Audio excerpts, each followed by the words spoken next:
America के लाख दबाव के बावजूद पीएम मोदी कहें या पूरा भारत कर रहा है राष्ट्रपति पुतिन का स्वागत। पीएम मोदी ने रेड कारपेट के साथ दिल्ली में पालम एयरपोर्ट पर राष्ट्रपति पुतिन का स्वागत किया और दोनों एक ही गाड़ी में बैठकर पीएम आवास पहुंचे। आपको बता दें कि पीएम आवास में राष्ट्रपति व्लादिमीर पुतिन के लिए प्राइवेट डिनर भी रखा गया है। आगे की मीटिंग्स की सारी जानकारी हम आपको देते रहेंगे, पर उसके लिए आप चैनल को सब्सक्राइब करना ना भूलें। और इसी बीच राहुल ने भी विपक्ष पर निशाना साधते हुए कहा कि विपक्ष को नजरअंदाज कर रही है बीजेपी सरकार, हमें विदेशी मेहमानों से नहीं मिलने दिया जा रहा है। राहुल बोले, विपक्ष भी देश की आवाज है, क्यों नहीं मिलने देते विदेशी मेहमानों से। और सीएम नीतीश कुमार ने कहा, राज्य में अब शांति का माहौल, पहले रोज हिंदू मुसलमान को लेकर होते थे दंगे। उन्होंने कहा, शिक्षा और स्वास्थ्य के क्षेत्र में भी तेजी से हो रहा विकास। राज्य में सरकारी शिक्षकों की संख्या हुई 5,30,000।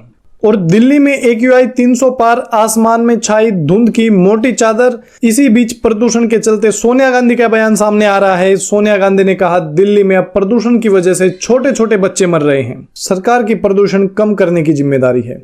वहीं प्रियंका वाड्रा ने भी कहा, हर साल प्रदूषण से हालात बिगड़ते जा रहे हैं, बयानबाजी से नहीं चलेगा काम, सरकार को लेना होगा ठोस एक्शन। और ममता बनर्जी ने SIR मुद्दे को लेकर बीजेपी पर धर्म के आधार पर राजनीति करने का आरोप लगाया है।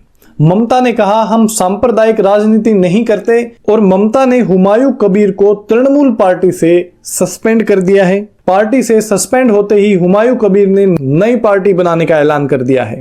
हुमायूं ने कहा, जल्दी ही नई पार्टी बनाऊंगा। और तत्काल बुकिंग के लिए OTP सिस्टम लागू किया जाएगा। तत्काल विंडो टिकट के लिए अब जरूरी होगा OTP। आधार अपडेट को लेकर बड़ी खबर, अब घर बैठे आधार ऐप पर मोबाइल नंबर चेंज कर पाएंगे। एड्रेस और नाम अपडेट करने की फैसिलिटी भी जल्द शुरू होगी। और पीएम मोदी ने X पर पोस्ट करके भारतीय नौसेना को बधाई दी। उन्होंने कहा, हमारी सेना अदम्य साहस और दृढ़ संकल्प का पर्याय है। उन्होंने दिवाली के पलों को याद करते हुए कहा, मैं INS विक्रांत पर नौसेना के साथ मनाई गई दिवाली को कभी नहीं भूल सकता। वहीं डॉलर के मुकाबले रुपए के कमजोर होने पर मल्लिकार्जुन खड़गे ने कहा, अगर नीति ठीक होती तो रुपए की वैल्यू बढ़ जाती। और प्रियंका ने भी कहा, सरकार को अब जवाब देना होगा, मनमोहन सरकार के समय पे उठाए थे सवाल।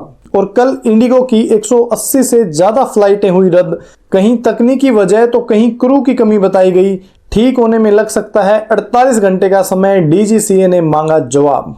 फ्लाइट रद्द होने के साथ फ्लाइट लेट होने से भी पुणे में कई यात्री हुए परेशान। एयरलाइंस ने खराब मौसम को जिम्मेदार ठहराया।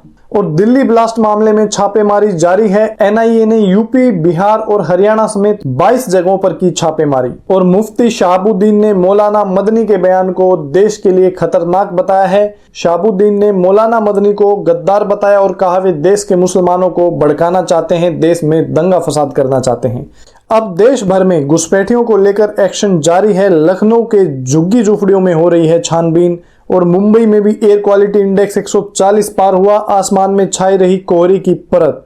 और कश्मीर में ठंड का प्रकोप जारी है, तापमान में आई भारी गिरावट। और अमेरिका के मिनेसोटा में ट्रंप के खिलाफ प्रदर्शन हो रहे हैं। सोमालिया को लेकर राष्ट्रपति ट्रंप ने कहा, इन्होंने हमारे देश को बर्बाद कर दिया है, सोमालिया के लोगों को यहां से चले जाना चाहिए। आपको बता दें कि ट्रंप देश के बाहर ही नहीं, देश के अंदर भी ट्रोल हो रहे हैं। और इंडियन एयरफोर्स और French air and space force ने मिलकर एयर एक्सरसाइज का 8वां एडिशन सफलतापूर्वक पूरा किया।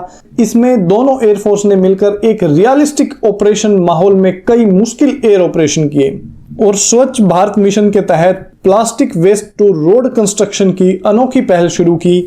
इसमें प्रतिदिन निकलने वाले कचरे से सड़कें बनाई जा रही हैं। आपको बता दें कि इस पहल में तमिलनाडु अब तक सबसे आगे है, जिसने प्लास्टिक वेस्ट को मिलाकर लगभग 17,735 किलोमीटर की सड़कें बनाई हैं। और बेंगलुरु में भी 2,000 किलोमीटर से अधिक की सड़कों का सफलतापूर्वक निर्माण किया है। इससे न केवल प्लास्टिक वेस्ट का निपटारा हो रहा है, बल्कि सड़क को भी और ज्यादा मजबूती मिल रही है। और प्रधानमंत्री विश्वकर्मा योजना के तहत हाथों और औजारों से काम करने वाले कारीगरों को संपूर्ण सहायता प्रदान की जाती है। 1 दिसंबर 2025 तक इसमें 30 लाख लाभार्थी पंजीकृत हो चुके हैं, जिनमें से 23 लाख लोगों को प्रशिक्षित किया जा चुका है। इसमें इंडिया पोस्ट बैंक और फोन पे जैसे प्लेटफॉर्मों के साथ समझौते पर साइन किया है। और 6.8 लाख लोगों से अधिक कारीगरों को 22 करोड़ रुपए की राशि का डिजिटल भुगतान किया गया है। और अब बात करें सोना चांदी के भाव की, तो 24 कैरेट सोने का भाव हुआ 1,30,360 रुपए प्रति 10 ग्राम।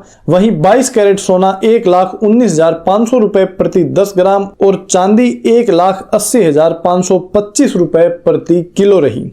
अब बात करते हैं क्रिकेट जगत की, तो साउथ अफ्रीका ने भारत को 4 विकेट से हराया। टीम इंडिया ने दिया 359 रन का लक्ष्य, जो साउथ अफ्रीका ने आखिरी ओवर में हासिल कर लिया। साउथ अफ्रीका की ओर से एडन मार्कन ने सेंचुरी लगाई, वहीं अर्शदीप सिंह और प्रसिद्ध कृष्णा ने 2-2 विकेट लिए। और साउथ अफ्रीका के खिलाफ ऋतुराज ने भी लगाया दूसरा सबसे तेज शतक, 77 गेंदों में लगाई सेंचुरी।